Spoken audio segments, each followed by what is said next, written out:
ഇപ്പൊ സിനിമയിൽ അഭിനയിച്ചു, പാട്ടുകൾ പാടുന്നുണ്ട്. ഇനി എന്താണ് ഫ്യൂച്ചർ പ്ലാൻ? അയ്യോ, ഇനി ഫ്യൂച്ചർ പ്ലാൻ ഒന്നുമില്ല. എപ്പോഴും ഇങ്ങനെ തന്നെ പോകണം എന്ന് തന്നെയാണ് ആഗ്രഹം. ഒരുപാട് വലിയ വലിയ ആഗ്രഹങ്ങൾ അങ്ങനെ കൊണ്ട് നടക്കാറില്ല. കിട്ടുന്നതൊക്കെ ബോണസായി വിചാരിക്കും. കാരണം ഞാൻ ഒരിക്കലും സിനിമയിലൊരു പാട്ട് പാടി പ്ലേ ബാക്ക് സിംഗർ എന്നെൻ്റെ പേരിൻ്റെ കൂടെ അങ്ങനെ വരുമെന്ന് ഞാൻ ഒരിക്കലും ചിന്തിച്ചിട്ട് പോലുമില്ല. ആഗ്രഹം ഉണ്ടാവും, കാരണം പാട്ടൊക്കെ പാടുന്നു, പാട്ട് പഠിക്കുന്നു. അപ്പോൾ സിനിമയിൽ എപ്പോഴെങ്കിലും പാടാൻ ഒരു ഭാഗ്യം ഉണ്ടായിരുന്നെങ്കിൽ എന്ന് ആഗ്രഹിച്ചിട്ടുണ്ടാവാം, കുട്ടിക്കാലത്ത് ആഗ്രഹിച്ചിട്ടുണ്ടാവും. പക്ഷെ ഒരിക്കലും ഞാൻ വിചാരിച്ചൊരു കാര്യമല്ല, പ്രതീക്ഷിച്ചിട്ടേ ഇല്ല. അപ്രതീക്ഷിതമായി കിട്ടിയൊരു അവസരമായിരുന്നു. അഴകാലം എന്നുള്ള പാട്ട് പാടിക്കഴിഞ്ഞപ്പോൾ ആ പാട്ട് ശ്രദ്ധിക്കപ്പെട്ടു. അതുകൊണ്ട് തന്നെ വീണ്ടും തുടർന്ന് ഈ മേഖലയിൽ തന്നെ ഞാൻ തുടരാം എന്ന് തീരുമാനിക്കുന്നത് പോലും ഈ പാട്ടിന് ശേഷമാണ്, പാട്ട് പാടിയതിന് ശേഷമാണ്. അങ്ങനെ ഈ ഒരു മേഖലയിൽ ഇത്രയും നാൾ നിൽക്കാൻ പറ്റി. ഇപ്പോഴും അത് കണ്ടിന്യൂ ചെയ്യുന്നു. കുറേ കാലം മുമ്പ് TV ഷോസ് ആങ്കറിങ് ഉണ്ടായിരുന്നു. ഇപ്പം അത് ചെയ്യുന്നില്ല. പകരം ലൈവ് ഷോസിൽ ആക്റ്റീവാണ്, റെക്കോർഡിങ്സ്, അങ്ങനെ പോകുന്നു. അത്രേ ഉള്ളൂ. കുടുംബം സപ്പോർട്ട് ചെയ്യുന്നുണ്ടോ എന്ന് ചോദിക്കേണ്ട ആവശ്യമില്ല, തീർച്ചയായിട്ടും. അവർ ചോദ്യം. എന്നാലും അവിടെ നിന്ന് കിട്ടുന്ന ഒരു സപ്പോർട്ട് എങ്ങനെയാണ് പ്രേക്ഷകർക്ക് അറിയാൻ വേണ്ടിയിട്ടാണ്.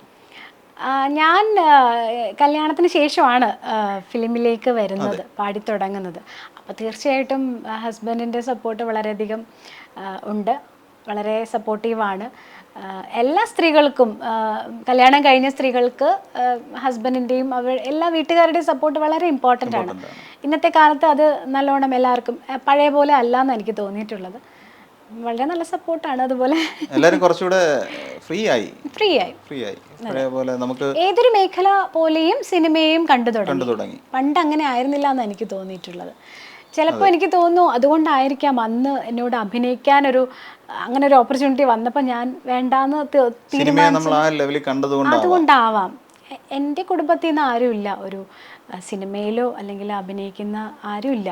അപ്പോൾ അതെ, നമുക്ക് പരിചയമില്ലാത്തൊരു ഫീൽഡ് എങ്ങനെ ഉണ്ടാവും എന്നൊക്കെയുള്ള ചിന്തകളായിരിക്കാം ചിലപ്പോൾ. അതെ, അപ്പോൾ തീർച്ചയായിട്ടും വീട്ടിൽ സപ്പോർട്ട് വളരെ നന്നായിട്ട് ഉണ്ട്. എന്തായാലും ഇനിയും ഞാൻ മറ്റൊരു സിനിമയെക്കുറിച്ച് നമ്മൾ സംസാരിച്ചില്ല. വികടകുമാരൻ എന്ന് പറയുന്ന ആ സിനിമയെക്കുറിച്ച് നമ്മൾ സംസാരിച്ചില്ല. വികടകുമാരന് മുമ്പ് ഞാൻ ആനച്ചന്തം, അശ്വാരൂഢിന് ശേഷം ആനച്ചന്തത്തിലെ ശ്യാമവാനിലേതോന്നൊരു പാട്ട് പാടിയിരുന്നു. പിന്നെ ചോക്ലേറ്റ്, അതിലെ കൽക്കണ്ട മലയെ ഒറ്റയ്ക്ക് നുണയാൻ, ക്യാമ്പസിൽ 3 ഹീറോയിൻസും പാടുന്നൊരു പാട്ട്. പിന്നെ എടുത്തു പറയാനുള്ള സിനിമ ഫോർ ഫ്രണ്ട്സ്, എൻ്റെ ചിത്തിര താമരത്തുമ്പി എന്നൊരു പാട്ട്. അത് ദാസാറിനോടൊപ്പം വിജയ് യേശുദാസിനോടൊപ്പം. ആനച്ചന്തത്തിലെ ആ പാട്ടൊന്ന് പാടിയ അത് കാര്യം സിറ്റുവേഷനായിട്ട് യോജിച്ചാന്ന് തോന്നുന്നു. അത് കണിക്കൊന്ന എന്നൊക്കെ ഉണ്ട്, പക്ഷെ കേരളീയത നിൽക്കുന്ന ഒരു പാട്ടാണ്. നമ്മുടെ കേരളവും ആനയും അടയാളപ്പെടുത്തുന്നത്. അതെ, ആ പാടാം. ശ്യാമവാനിലേതോ കണിക്കൊന്ന പൂത്തുവോ, സ്വർണമല്ലിപ്പൂവുതിർന്നുവോ, പ്രിയ ഗ്രാമ കന്യ കണ്ടുണർന്നുവോ,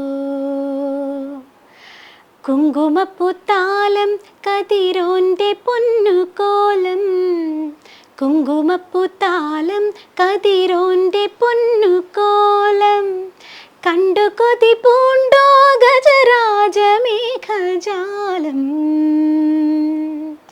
ഞാനത് പേടിച്ചു, ആദ്യം കൊണ്ട് നിർത്തുമെന്ന്. ഈ വരിയിലേക്ക് വരില്ലേന്ന് ഞാനൊന്ന് പേടിച്ചു പോയി.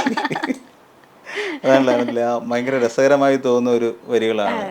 ഈ പാട്ടിന്റെ മെയിൽ വേർഷനാണ് സിനിമയിലുള്ളത് ഉപയോഗിച്ചിരിക്കുന്നത്. അന്ന് CD-യും ഇറങ്ങുന്നത് കൊണ്ടും പിന്നെ FM-ലൊക്കെ എപ്പോഴും ഈ പാട്ട് 2 വേർഷനും കേൾപ്പിച്ചിരുന്നു, അവർ പ്ലേ ചെയ്തിരുന്നു. അതുകൊണ്ടും എല്ലാവരും ഫീമെയിൽ വേർഷനും കേട്ടിട്ടുണ്ട്. ഇന്നായിരുന്നുവെങ്കിലും ചിലപ്പോൾ ആരും ശ്രദ്ധിക്കില്ല, അത് ശ്രദ്ധിക്കപ്പെടാതെ പോയേനെ. പക്ഷെ എന്തായിരുന്നാലും വളരെ മനോഹരമായി തന്നെയാണ് അത് പാടിയിരിക്കുന്നത് എന്ന് ഞാൻ വെറും ഭംഗിവാക്ക് പറയുന്നു എന്ന് മാത്രമേ ഉള്ളൂ. കാര്യം അത് ആധികാരികമായി എനിക്ക് പറയാൻ അറിയില്ല. അപ്പം പിന്നെ അതിനകത്തെ കേരളീയതയും ഒക്കെ അതിനകത്ത് നിറഞ്ഞ് നിൽക്കുകയാണ്. ആ വരികളിലേക്ക് പോയില്ലെങ്കിൽ, രണ്ടാമത് പാടിയ ആ വരികളിലേക്ക് പോയില്ലെങ്കിൽ എനിക്കത് ആ പാട്ട് പൂർണ്ണമായില്ല എന്നൊരു ഫീൽ ഉണ്ടായിരുന്നു. പിന്നെ അടുത്തത് അത് ജെയ്സൺ ജെ നായരാണ് എൻ്റെ മ്യൂസിക് ഡയറക്ടർ. PC അരവിന്ദനാണ് ലിറിക്സ് ചെയ്തിരിക്കുന്നത്. പിന്നെ പാടിയത് വിഗതകുമാരൻ, അൽമല്ലു, കുഞ്ഞളിയൻ, അങ്ങനെ കുറച്ച് സിനിമകൾ. പിന്നെ ഇപ്പം റിലീസായ അവസാനം കഴിഞ്ഞ വർഷമായിരുന്നു, 2022 കുമാരിയിലാണ് പാടി റിലീസായ ഒരു പാട്ട്. ഇപ്പം അതിൽ സീതാ കല്യാണ എന്നാണ് തുടങ്ങുന്നത്. കുമാരി സിനിമ കണ്ടെങ്കിൽ സിറ്റുവേഷൻ പറയാം. കുമാരിയുടെ കല്യാണം സമയത്തുള്ള അതാണ് സിറ്റുവേഷൻ, ആ സമയത്തുള്ള പാട്ടാണ്. ഇപ്പൊ പാട്ടുകള് സിറ്റുവേഷനും കൂടി പറഞ്ഞ് ഇന്ന പാട്ടാണെന്ന് പറയേണ്ട ഒരവസ്ഥയാണ്. കാരണം നേരത്തെ പറഞ്ഞതുപോലെ സിനിമ കേൾക്കുന്നു, പാട്ട് കേട്ടു പോകുന്നു എന്നല്ലാതെ അതൊരു ശ്രദ്ധിക്കപ്പെടുന്ന ലെവലിലേക്ക് വരുന്നില്ല. ചില പാട്ടുകളുണ്ട്. ഇപ്പൊ കുമാരിക്ക് മുമ്പ് ജെയ്ക്സ് ബിജോയ് ചെയ്ത പാലാപ്പള്ളി എത്രയോ ഹിറ്റായി. അപ്പോൾ അങ്ങനെയുള്ള പാട്ടുകളും ഉണ്ട്. പക്ഷെ അത് വളരെ വിരളമായി മാത്രം സംഭവിക്കുന്നു. ലിറിക്സ് എനിക്ക് തെറ്റിപ്പോകും ചിലപ്പോൾ, എന്നാലും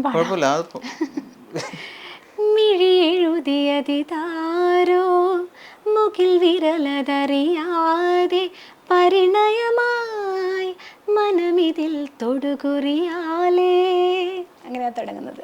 പഴയ ഒരു കാലത്തിലേക്ക് അത് കൊണ്ടുപോകുന്നുണ്ട് ആ സോങ്ങിന്റെ സിറ്റുവേഷൻ. അതാണ് കുമാരി എന്ന് പറയുന്ന ക്യാരക്ടർ. ഒരു ആ കഥ നടക്കുന്നത് കുറച്ച് പഴയ കാലമാണ്, തറവാടും അങ്ങനെ അത് ചുറ്റിപ്പറ്റിയുള്ള ഒരു കഥയാണ്.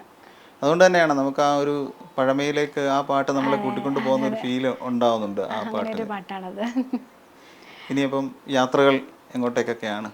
യാത്രകൾ ഇപ്പോൾ പഴയതുപോലെ ഉണ്ടെന്ന് പറയാൻ പറ്റില്ല. കാരണം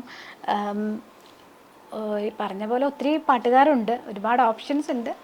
അതുപോലെ പ്രോഗ്രാംസും വളരെ കുറഞ്ഞു എന്ന് വേണമെങ്കിൽ പറയാം. അസോസിയേഷൻസും മലയാളി അസോസിയേഷൻസും ഒക്കെ ഉണ്ടെങ്കിലും പരിപാടികളുടെ എണ്ണം ചുരുങ്ങിയിട്ടുണ്ട്. നമുക്ക് ആ ഒരു സർവൈവല് വേണ്ടി വരുന്നുണ്ടോ? നമ്മൾ പറയുന്ന പോലെ സ്ട്രഗിൾ ചെയ്യേണ്ട? തീർച്ചയായിട്ടും ഉണ്ട്. കാരണം ഈ ഒത്തിരി കോമ്പറ്റീഷൻ, അതിപ്പോൾ എല്ലാ മേഖലയിലും ഉണ്ട് കോമ്പറ്റീഷൻ. പണ്ട് വളരെ ഒരു 10 പാട്ടുകാർ എണ്ണിയെടുക്കാൻ ഉള്ള മികച്ച പാട്ടുകാരെന്നുള്ള ഒരു 10 പേരുണ്ടെങ്കിൽ ഇന്ന് അത് 100ആയി. ആ വ്യത്യാസം എല്ലാത്തിലും ബാധിച്ചിട്ടുണ്ട്. അത് റെക്കോർഡിങ്സിലാണെങ്കിലും സിനിമയിൽ വരുന്ന അവസരങ്ങളിലാണെങ്കിലും മറ്റ് മേഖലയിൽ, അതായത് ലൈവ് ഷോസ് ആണെങ്കിലും ഒക്കെ അത് ബാധിച്ചിട്ടുണ്ട്. പിന്നെ അത് മാത്രമല്ല, ഇപ്പോൾ അല്ലാതെയുള്ള യൂട്യൂബിലൊക്കെ പ്ലാറ്റ്ഫോംസ് ഇപ്പോൾ ഒത്തിരി ഉണ്ട്. അപ്പോൾ TV മുമ്പാണെങ്കിൽ TV പ്രോഗ്രാംസ് മാത്രം കണ്ടിരുന്ന ഓഡിയൻസ് ഇപ്പോൾ അതല്ല.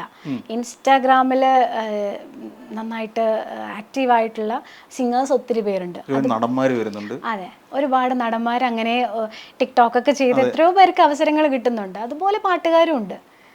അതുപോലെ യൂട്യൂബ്, എല്ലാവർക്കും അവരവരുടേതായിട്ടുള്ള യൂട്യൂബ് ചാനലുണ്ട്. എനിക്കുൾപ്പെടെ ഞാനും യൂട്യൂബ് ചാനൽ ഉണ്ട്. അപ്പോൾ നമ്മുടേതായിട്ടുള്ള ക്രിയേഷൻസ്, നമ്മുടെ ഇഷ്ടമുള്ള പുതിയ പാട്ടുകളും സിംഗിൾസും കവേഴ്സും ഒക്കെ മറ്റുള്ളവരെ കേൾപ്പിക്കാനുള്ളൊരു അവസരം, ഒരു പ്ലാറ്റ്ഫോം നമ്മൾ തന്നെ ഉണ്ടാക്കുന്നു. അപ്പം അങ്ങനെ വരുമ്പോൾ ചോയ്സ് കൂടുതലാണ്. നമുക്ക് ഒരു പ്രോഗ്രാം നടത്തണമെന്ന് തീരുമാനിക്കുമ്പോൾ ഒത്തിരി ഓപ്ഷൻസ് ഉണ്ട് ഇപ്പോൾ. അപ്പം അതനുസരിച്ച് അവസരങ്ങൾ കുറയുമല്ലേ, ആ ഒരു വ്യത്യാസം. എന്തായിരുന്നാലും വളരെ കുറച്ച് സമയം മാത്രമേ നമുക്ക് സംസാരിക്കാൻ കഴിഞ്ഞുള്ളൂ. വളരെയധികം നന്ദിയുണ്ട്. പക്ഷേ പോകുന്നതിന് മുമ്പ് ഒരു പാട്ടും ഞങ്ങളുടെ പ്രേക്ഷകർ കാത്തിരിക്കുന്നുണ്ട്. അവർക്ക് വേണ്ടി ഒരു ഓണാശംസ എന്തായാലും പറയാൻ പറ്റും.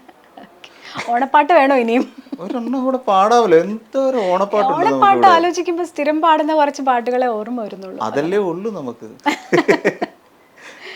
മാറ്റി ചിന്തിച്ചാലോ? ഓക്കെ, മാറ്റി ചിന്തിക്കാം. മഞ്ഞൾ പ്രസാദവും പാടാം. ശരി. മഞ്ഞക്കുറി മുണ്ടു ചുറ്റി നിന്റെ മുറ്റത്ത് പൊന്നോണ പൂവേ നീ വന്നു ചിരിതൂകി നിന്നു. അതൊരു ഓണപ്പാട്ടാണ്. ഓണമുണ്ട്. ശരി, പാടിക്കാം.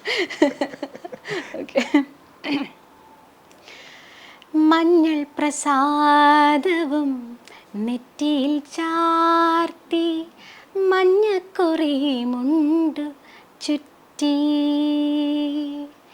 ഇന്നെൻ്റെ മുറ്റത്ത് പൊന്നോണപ്പൂവേ നീ വന്നു ചിരി തൂകി നിന്നു, വന്നു ചിരി തൂകി നിന്നു. ഓ വന്നു ചിരി തൂകി നിന്നു. ഓക്കെ, ഒരു ആശംസ കൂടെ പറഞ്ഞോളൂ. യോഗനാഥം ന്യൂസിൻ്റെ എല്ലാ പ്രിയ പ്രേക്ഷകർക്കും എൻ്റെ ഹൃദയം നിറഞ്ഞ പൊന്നോണാശംസകൾ.